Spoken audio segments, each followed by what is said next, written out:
गहरे और रहस्यमयी जंगल के बीच एक ऊंची चट्टान पर एक शानदार सुनहरा शेर खड़ा था। उसकी आंखों में बुद्धिमत्ता और नेतृत्व की चमक थी और उसकी घनी अयाल हवा में लहरा रही थी। यह कोई साधारण शेर नहीं था, यह राजन था, जंगल का निडर और न्यायप्रिय राजा।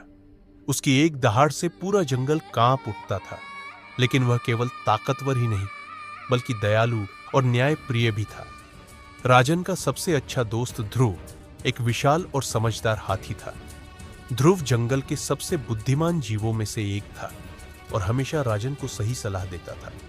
उसकी गहरी आंखों में वर्षों का अनुभव झलकता था और जंगल के सभी जानवर उसकी सलाह को मानते थे। चालाक लोमड़ी की साजिश। इसी जंगल में साहनी नाम की एक चालाक लोमड़ी भी रहती थी। वह बेहद तेज तर्रार और चतुर थी, लेकिन अपनी चतुराई को अक्सर गलत कामों में इस्तेमाल करती थी। उसे हमेशा यही लगता था कि ताकत से नहीं बल्कि चालाकी से ही जंगल पर राज किया जा सकता है।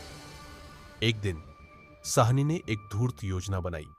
उसने जंगल के मुख्य रास्तों पर नुकीले कांटे बिखेर दिए ताकि जो भी वहां से गुजरे उसके पैर जख्मी हो जाए। उसका इरादा था कि जब जंगल के सभी जानवर परेशान होंगे और राजन से मदद की उम्मीद करेंगे, तब वह खुद को नए नेता के रूप में पेश करेगी और राजन को कमजोर साबित करेगी। ध्रुव की समझदारी। लेकिन ध्रुव की तेज नजर से कुछ भी छुप नहीं सकता था। जब उसने जंगल के रास्तों पर फैले कांटों को देखा तो वह तुरंत समझ गया कि यह किसी की साजिश है।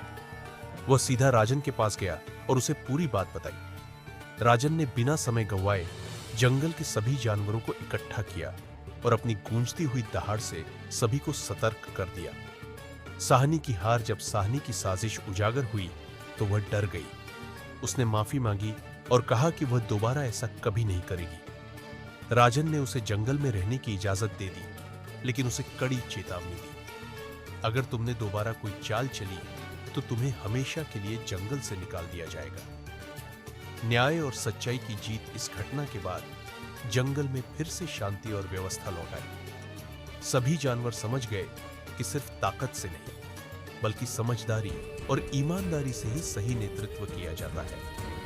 राजन और ध्रुव की दोस्ती और समझदारी ने एक बार फिर यह साबित कर दिया